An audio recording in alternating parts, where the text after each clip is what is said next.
All right, so welcome to class, everybody. We have all the jokes out, hopefully, and we'll try to be a hair more official with things right now.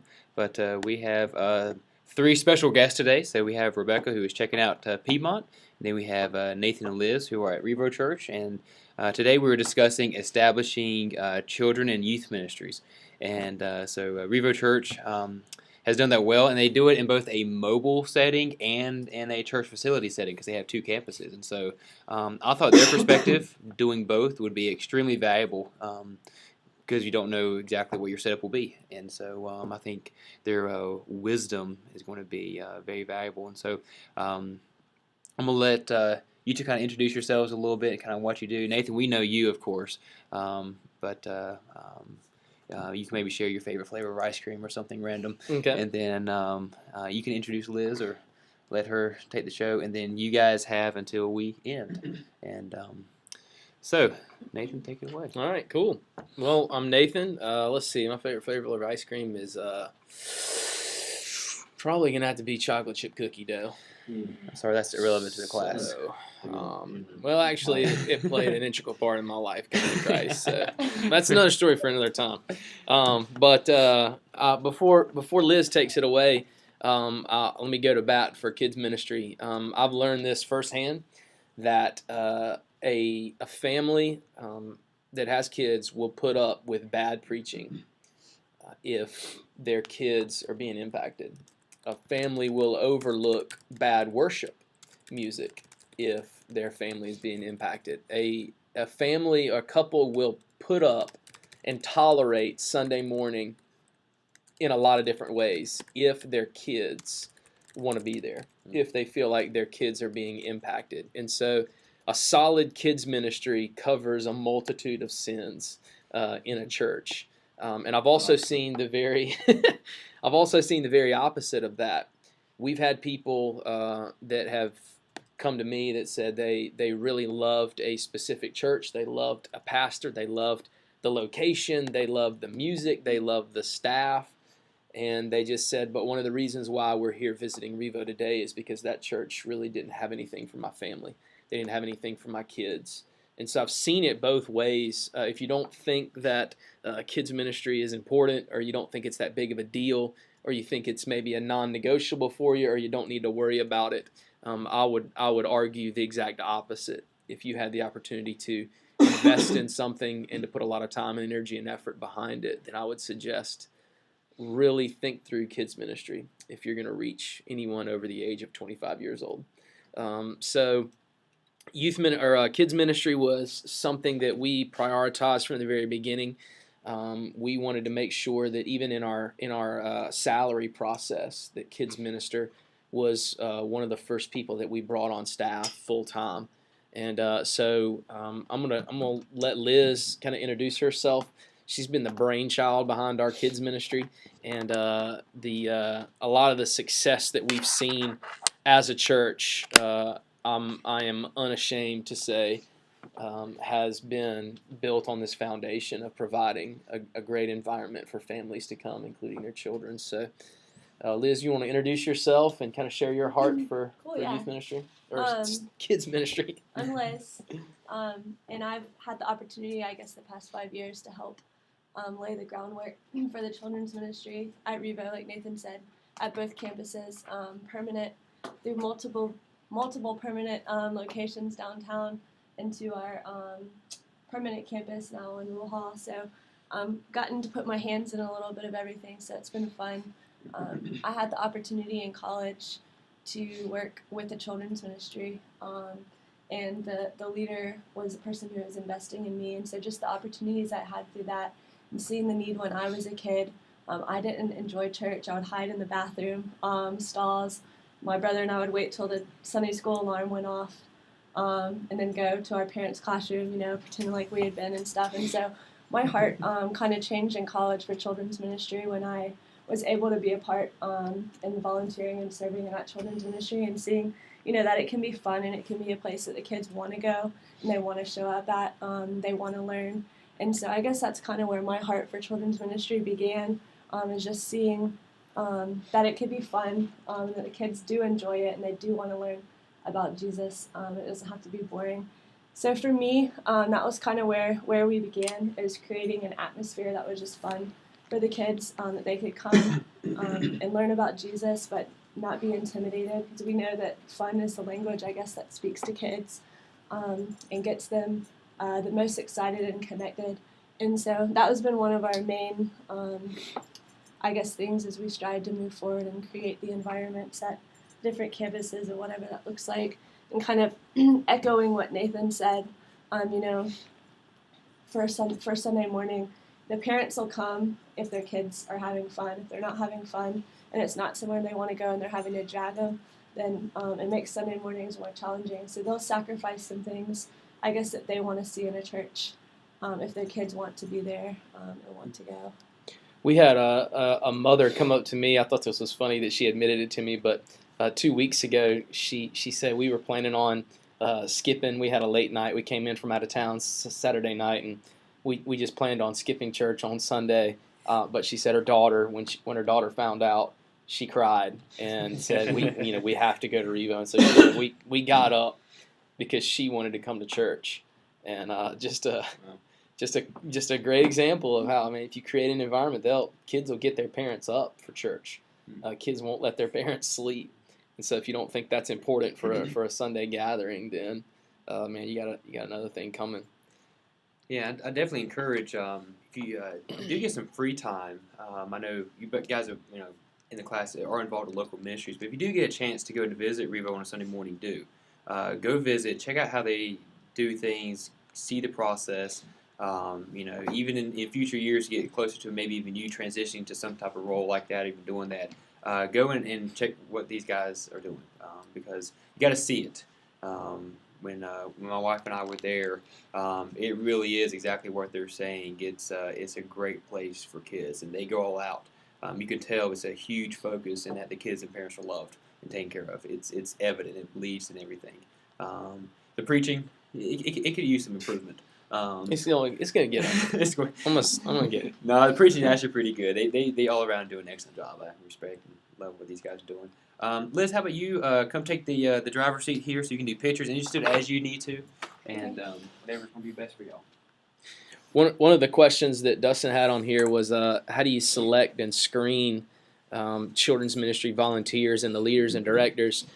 Liz and her team came up with this series of words that we wanted to describe our kids' ministry, and it was fun, safe, clean, technologically advanced, and that safe is a big thing for us, especially in the world that we live in today. So maybe Liz, can you tell us a little bit about how we screen volunteers and how we select them, who can do what? Yeah. So like Nathan said, safety is really important for us, especially in children's ministry. If parents come down and don't feel safe, then they're not going to be comfortable leaving their child. And so we want to create that from the moment they walk through the door. So one thing that we do to help ensure that is all of our volunteers, if you're going to work with a child, has to have passed the background check. And we run those through our Fellowship One program. But ultimately, when someone is interested in serving in our world, which is our children's ministry, we have an initial conversation with them and connect them to our website where they can fill out the application. And in that application, they can tell us why they want to serve, and we'll get their information to run their background check. Once we've completed their background check, if something is kind of iffy on it, then we'll sit down and have a one-on-one interview with them and just talk through it and see what was going on, and then from there we'll decide. We have a few positions that don't directly work with the children that we can allow people to plug into, because we don't want to discourage people from serving, but we also want to hold that safety value a high value for our kids and parents. And so we remind parents at check-in when they're coming. We have cards. A part of safety for us too is making sure that we're providing that safe environment for the kids with snacks. There's a lot of kids with allergies these days, and so we have a card that parents fill out that just ask all that information when they come for their first time. And so that's another way. But during that time, we remind the parents several times, safety is important to us. Every volunteer has had a background check. They've passed their background check. We also have stickers, name tags that the kids get when they come in, and each week it's generated a specific code for that child, so it's never the same. If there's custody issues or something with a child, a parent can't have a previous week's tag number. And when they pick up the child, their numbers have to match. And that's just another way for us to remind the parents that safety is important to us, and that we value it, and that they can know that we're taking care of their children. So I guess those would be the main things that we try to do to stick out to the parents and let them know that first Sunday when they arrive that it's important to us, because we know it's important to them. Yeah, we try to even create like a barrier between our kids ministry and where the general public can stand. And so unless you have a card with your kid's number on it, or you have an official t-shirt on, or our volunteers that are going through the process of observing, they'll have a lanyard on that has an official volunteer or observer tag on. Like, we won't even let people cross a certain point because you've got no reason to be there. So we're trying to really even segregate the kids ministry area from the people that can just walk up there and say, "Oh, I just want to observe." Nah, you got to pass a background check. You got to be checked in. You got to do these certain things, and that sometimes that's a hassle. But what it communicates to the parents is we care. I mean, my wife, pastor's wife, if she goes up there to try to check our kids out without that sticker, they won't let her have them. Go find the sticker. Like, go figure out where you put Yeah, it. we're pretty strict. And so that's, sometimes you're like, "Oh, are you serious?" But then you're like, "Oh, wait, that's the best thing that they could possibly be doing right now." And so it's what you're communicating to outsiders, even when we talk from stage about asking people if they want to volunteer in kids ministry. Like, I always say, if you can pass a background check, you can volunteer in our world. If you want to work with kids, sign up, pass a background check. So we're pretty upfront with security is a big deal to us, and we want parents to know when your kids are with us, you don't have anything to worry about. We've done our due diligence, we've done our work, and we've taken steps to ensure that the people that are hanging out with your kids are not predators. They're not people that shouldn't be back there. Liz, we even do a rule in our baby room, with male versus female workers. Tell them a little bit about that. Yeah. So we try to stick with codes that daycares and stuff provide, but for us it's important, again, that the parents feel safe. And so a lot of parents aren't comfortable with males changing diapers, and so we have a rule that no males, no teenagers can change diapers. And that extends to our other classrooms as well. When we take kids to the bathroom, we don't encourage our males to take them to the bathroom. They're going to the bathroom, they leave the stall door cracked, and the person stands outside and the child needs help, then we'll go in with the door cracked, just to help protect our volunteers. We want the safety of our volunteers as well as the kids and the parents feeling comfortable. And so we remind the volunteers, these rules aren't in place just to make all these things that they have to remember and do, but it's important for them too, for their safety, so that we can protect them.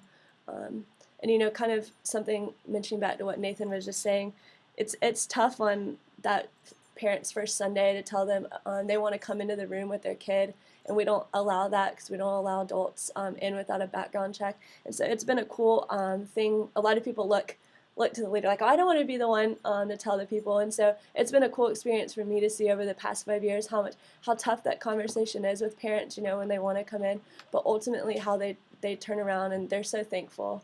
It speaks volumes to them. And so sometimes those tough conversations mean more to the parents, that you're willing to have that with them and tell them, we don't allow you to come in. We'll let you stand at the door and watch them, help them get acquainted. But this is why, safety is important to us. It's important to you guys, and so we want that to be valued. And so it's cool to see their perspectives, change, and them come back and, thank you or apologize or for being upset or whatever. So I have to keep that in the back of my mind when those conversations come. But it is important, and they appreciate it.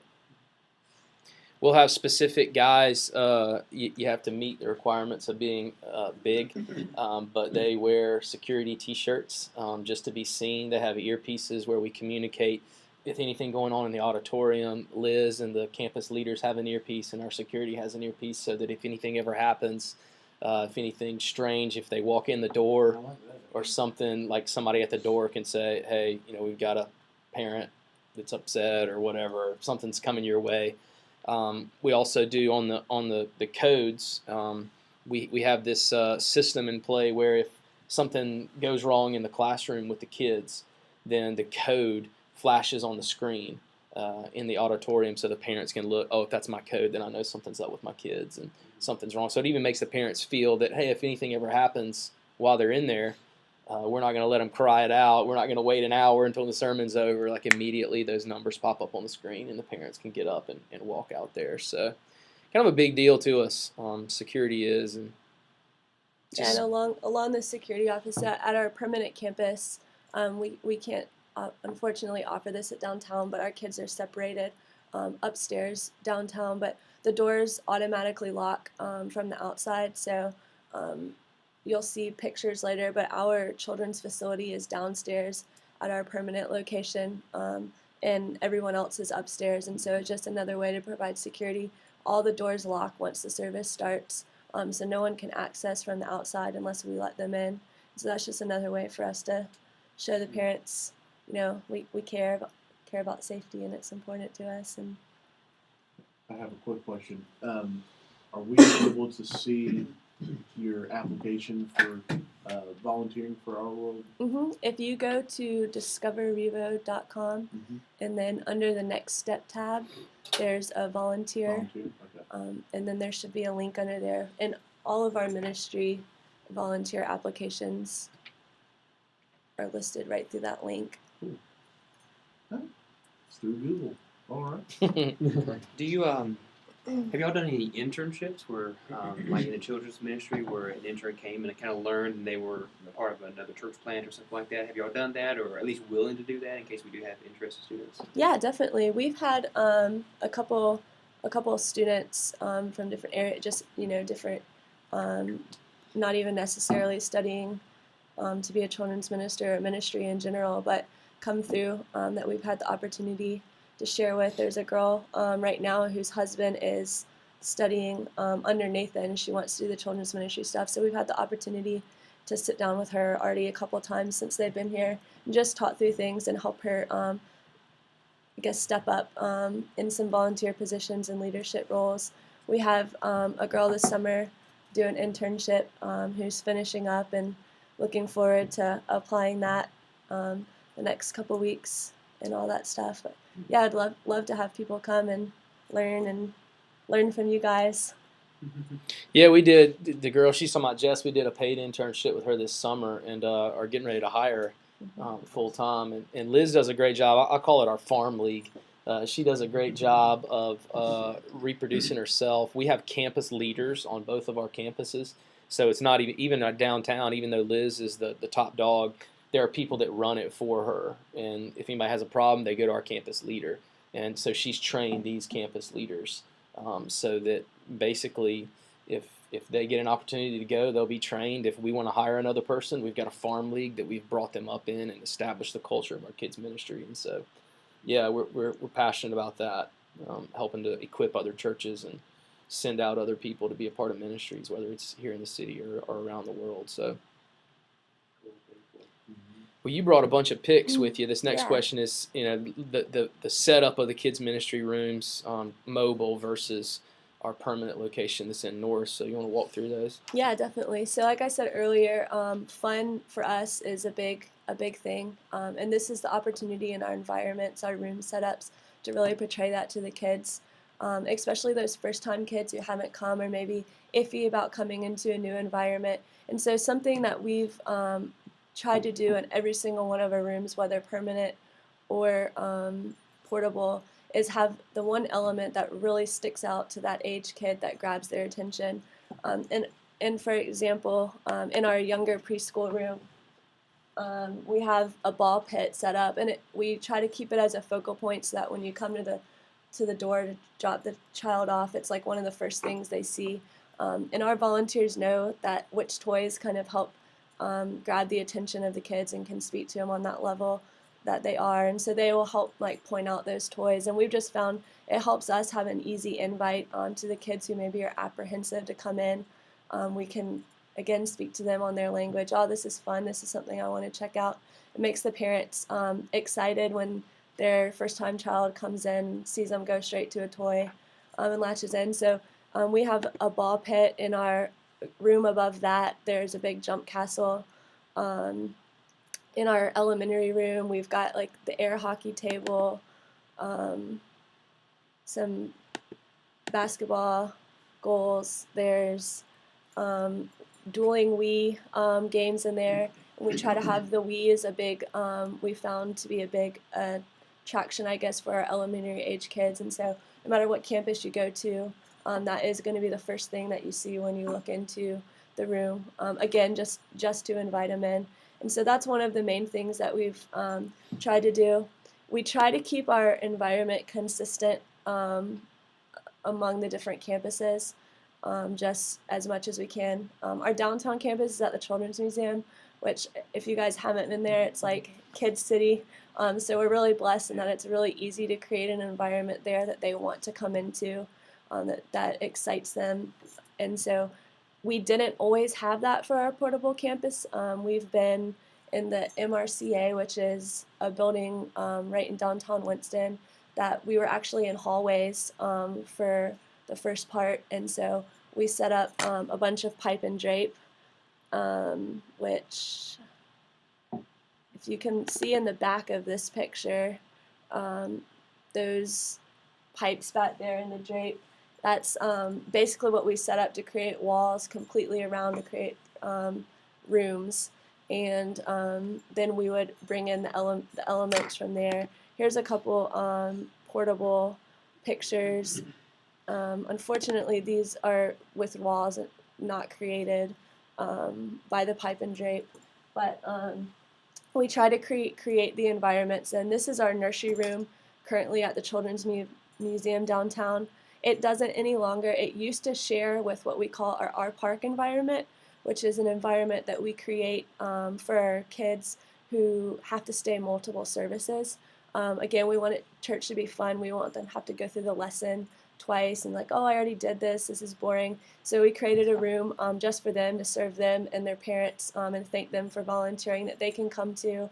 It's just strictly playing after they've been through the lesson. And so this room is back adjacent to that, and so you'll see these walls in the back that we've created to help separate the rooms. You can see, I guess, where the corner where it goes into the other room. This is the other room, and so that's just something else that we've learned how to adjust to being in portable, is just making space with what you have.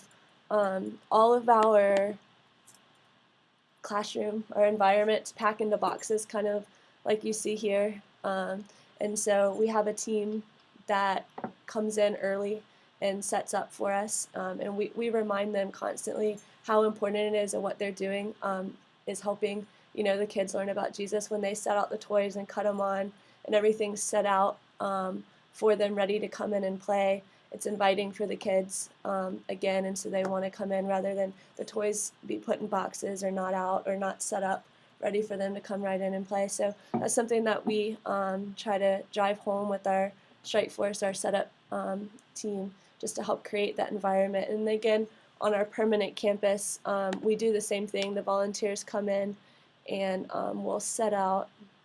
The toys are already set up. I didn't put a picture of that. The rooms are, or here's one.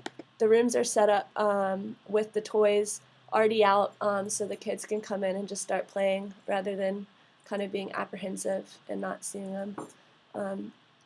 So I don't know if y'all have any specific questions about portable versus stationary setup and tear down, but really it's just creating the space inside what you have, and for us, making that a fun element that's inviting. I have one question. Yeah, go ahead. For the Children's Museum, we kind of sectioned off. I see like some couches, like 2 chairs and that sort of thing. Are those things that were already there and that Children's Museum lets you use, or do you have to bring in all the extra furniture? I know each mobile location will be very different. You might just have a completely empty room with nothing in it, So how much would they they let you use of their stuff? Yeah, that's a great question. So the Children's Museum we've been very blessed that they're very generous to us, and their stuff gets a lot of wear and tear already from kids being in and out. And so we're very lucky that they allow us to use basically anything that's out as long as we put it back how we found it. Those chairs were already there. Currently, they've switched, and so this is something that happens sometimes with being in a portable campus is you'll come in on a Sunday morning and they've rearranged, they've gotten rid of things, and so now we have portable rocking chairs that just fold into a bag. I don't know if you know those camping chairs that just go in. They make them in rocking chairs, and so we pull those out and the volunteers will rock the babies in those. When we used to meet at the MRCA building, they weren't as generous with us. They were, but they had like kids artwork. We were in some classrooms, and so we tried.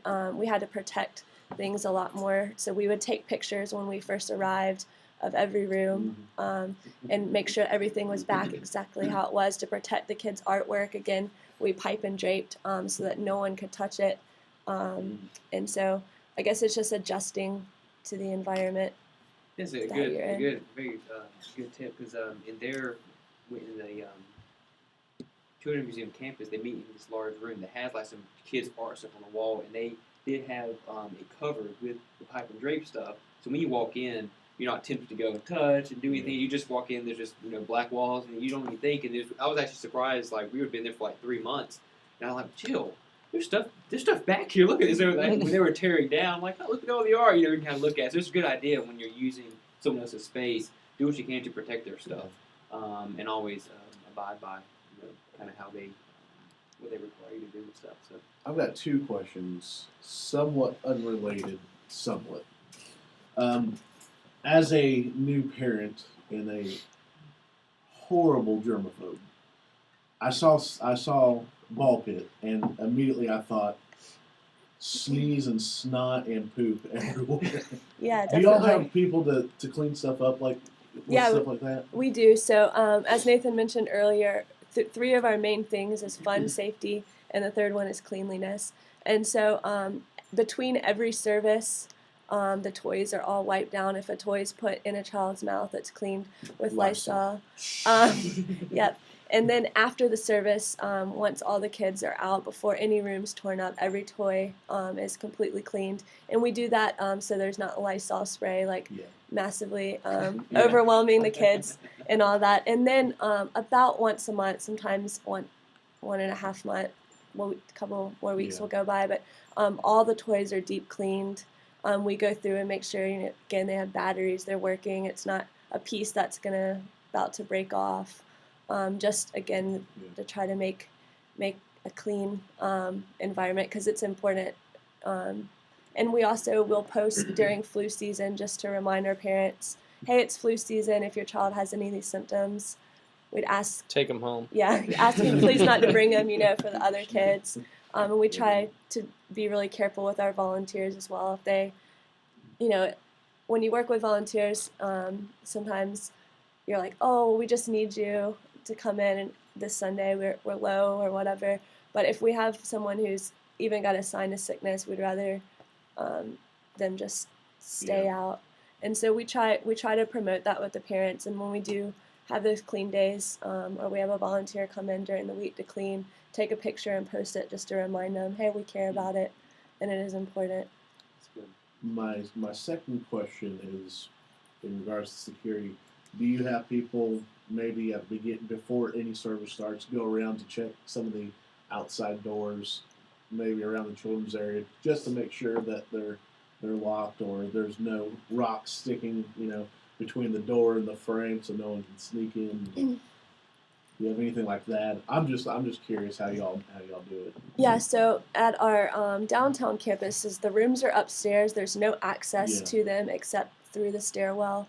And like Nathan said, there's check-in volunteers, guest service volunteers, but there's the person that's on security that kind of watches for anyone that's coming in the main doors that could come upstairs. For our downtown campus, there's only one access from the outside that's used, and our security guy is the one that actually closes it when he goes in and goes on up to make sure the doors are locked. And so he makes sure that it's secure. He's the first one back down. He leaves before the service is over, comes back down to open the doors and be roaming as well. There's exits out of the individual classrooms, but again, they can't get in from the outside, but that's an emergency exit.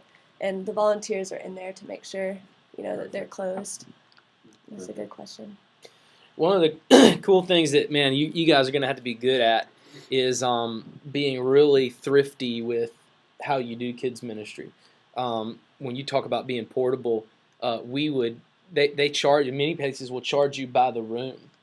And so what we would do is there would be a hallway that had 3 or 4 rooms down the hallway, and it would dead end at the end of the hallway. Well, we would take the hallway and use that as a room because we wouldn't have to pay for it. And so the floor, we would cover it with these soft tiles. You probably have seen them. She may have a picture. Yeah, and like we would even have the people, so you can see the tiles down at the bottom. We'd pipe and drape the sides of the room, or if it was a window, we would use it. And again, like we would make sure that, hey, like the hallways are included in the building rental, right? Just not the room. But yeah, okay, well, we'll use the hallways then. And it would save us $300 or $400 a room per week. So you got to think outside of the box when it comes to being portable, or you're going to spend more money. You got to be thrifty. You got to think, how can I turn this? What do I need to do in order to make this safe? And we would basically put pipe and drape at the end of the hallway, at the front of the hallway, and so it looked like an entryway, not just like some random hallway. Yeah. And so you just got to be creative, and Liz and her team have been really good at that to figure out. One of the things that you'll face is it's easy to find a location to meet that has a huge open area for your auditorium. There's plenty of abandoned warehouses and rooms that are 5,000, 6,000, 7,000 square feet that you can meet in, put a bunch of chairs and a stage. The really difficult part is how can we create a kids ministry environment that's safe and clean and fun for our kids. And sometimes you don't have the luxury of having 10 classrooms down one hallway, and so you got to be creative with that. And if you do that, then you can create a fun environment and save money. And that's something that our team has really been able to benefit from. So think outside the box when you're doing kids ministry, especially mobile. You don't have to have a classroom. You don't have to have tables and chairs in a permanent facility in order to do it well. We've done kids.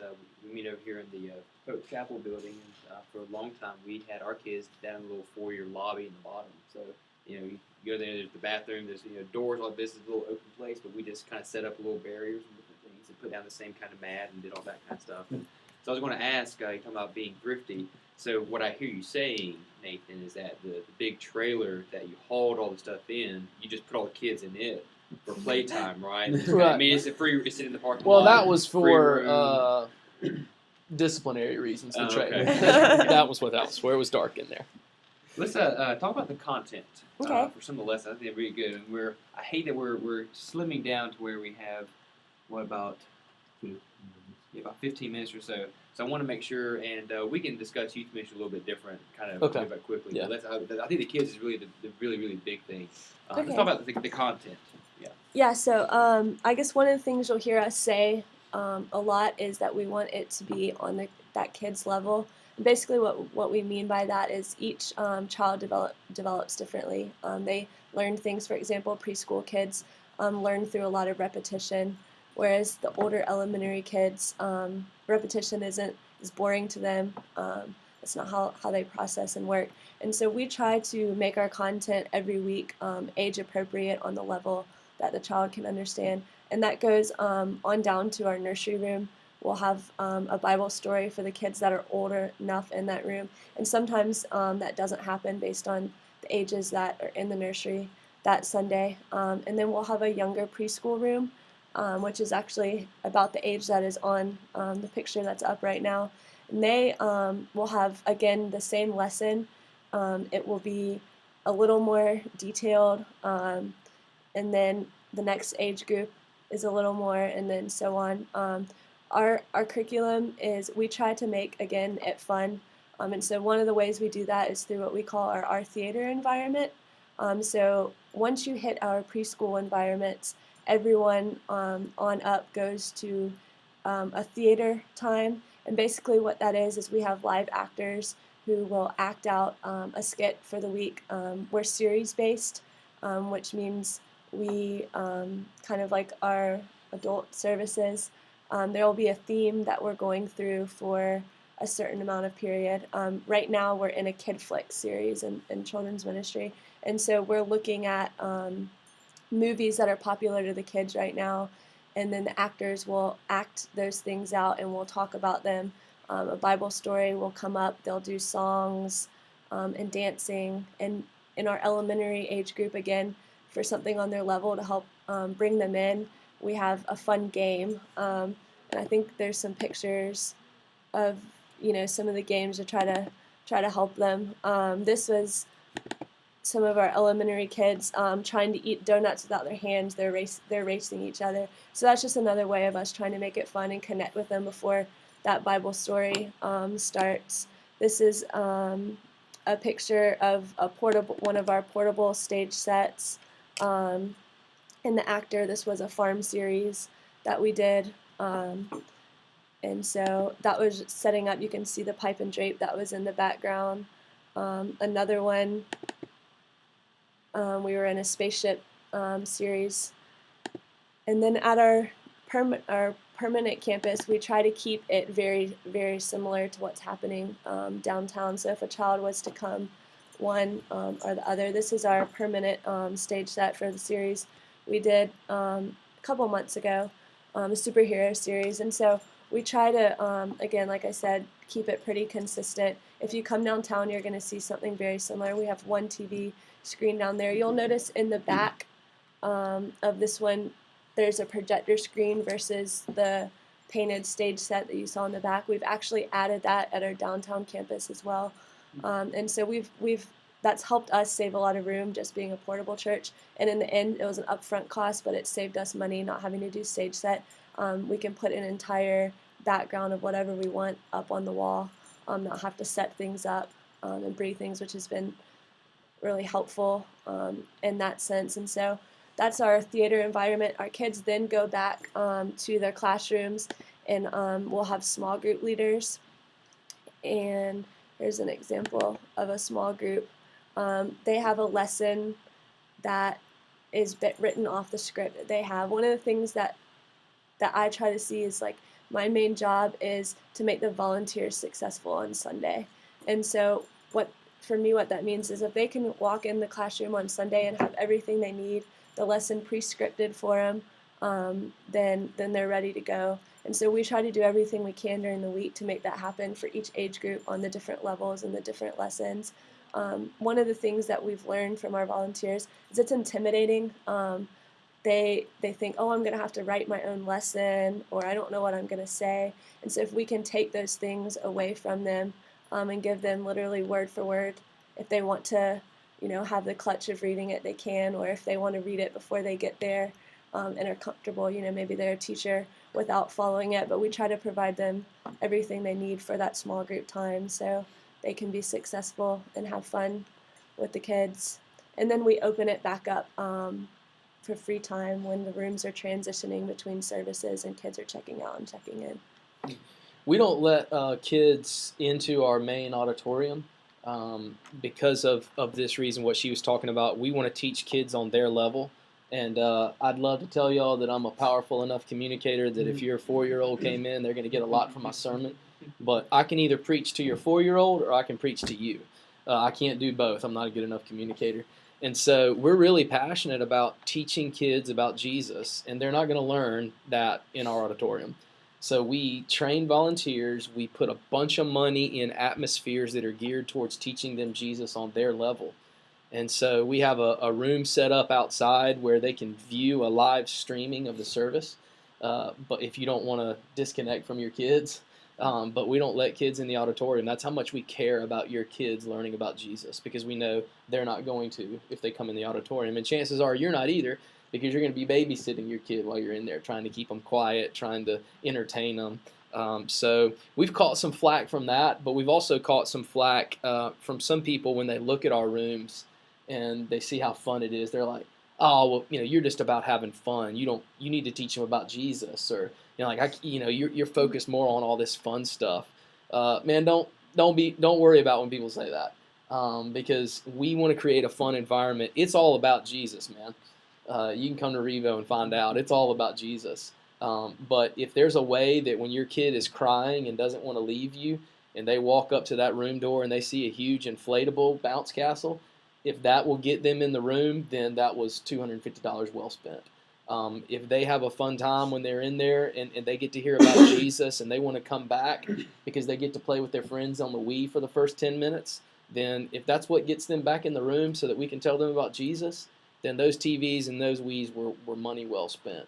And so don't buckle to this pressure of it needs to be a sterile, no fun room. We need to be focused on Jesus, and don't make it fun in there, or you're focusing in on the wrong thing.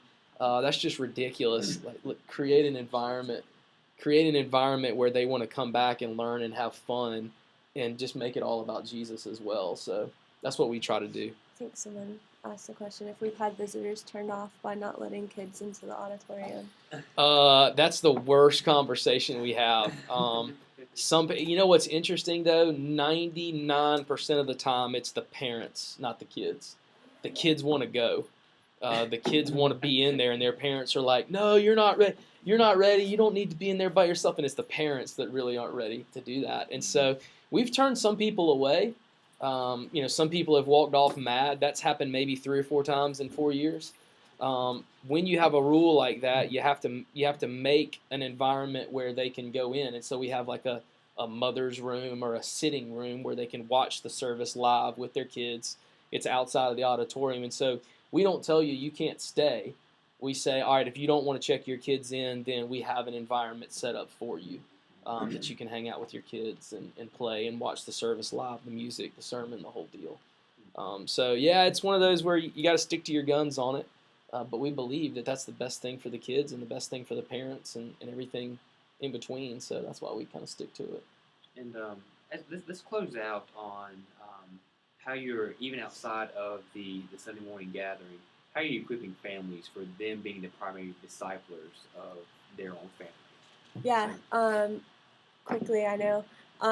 You'll hear us again say a lot, we want to be your biggest fans to the parents. And we truly, truly do believe that it's not our job to teach your kid about Jesus, it's the parents' jobs. And so we try to equip them every way we can. We have a Facebook page that almost daily posts something that the parents can do with the kids in relation to what they learned that previous Sunday, whether it's a talking point, whether it's a game they can play that then has questions, maybe questions from their small group study, the video that the Bible story video that they watched in our large group setting, that posts every Monday morning at about 7 a.m. To our website, all of it. And so if you don't check the Facebook page, it's on a blog post where you can go and read it at the beginning of the week and get everything you need to know for all the age groups. We've sent home books before that was called, How to Talk to Your Child About Jesus, with every parent that came through the door. If you don't have a Bible, we've got different age group Bibles that we'll send home with you that you can read, with your child. And so we try to put everything we can in the parents' hands to equip them. Another thing, in our elementary room, we'll have kids who will sometimes ask questions in small group that they may be thinking about, what does it mean to have a relationship with Jesus? And our small group leader explains that to them. And so when we send that child home, we have a little note card that's like, hey, your child was interested in Jesus, about learning more about Jesus. Here's some talking points that you can help have that conversation with them. It walks them through, how to pray with them, what that looks like, questions that can help spark the conversation with them. On the reverse side, baptism. What does baptism mean? How to talk to your child about it. One other thing that we do, which is kind of the exception in not letting kids into the auditorium on Communion Sunday, any child who has accepted Christ gets to come into the auditorium and partake in communion with their family. And so we send home an invite to them, inviting them into the service that Sunday, explaining why it's important. And in that invite is, again, talking points to the parents. Hey, this is how you can talk to your child before you come. Let them know what's happening. When you get home, this is how you can talk to them about what happened, so that they can know, and the parents can be a part of it. That's really cool. Yeah, as a parent, let me say this right quick. Like as a parent, it's crazy the amount of resources that we offer. I mean, we sometimes we've even broken it down to, hey, here's a prayer that you can say at night before you go to bed. Here's a game that you can play in the tub with your kid that relates to the lesson. Here's a link to a YouTube video that has the songs they're singing with the motions so that you can all learn it together.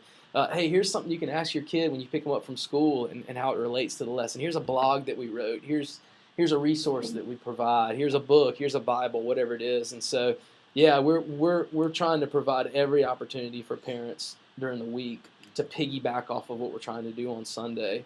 And yeah, like she said, we want to be your biggest fan. We want to help you. How can we do it? So we're real passionate about that. Yeah, that's really cool. Well, as we kind of finish out, we're going to talk about youth ministry, more teenage now. But you just started, I think, youth ministry in a more formal sense, I Mhm. guess, just recently. And so maybe I just have to get with you sometime. Maybe you and I can just record a quick Q&A or do something when we have a little more time. But Yeah. a lot of the principles that they mentioned for children's ministry can easily be replicated for youth. Background checks and age-appropriate, of course, content, different things. And so, there's, and also,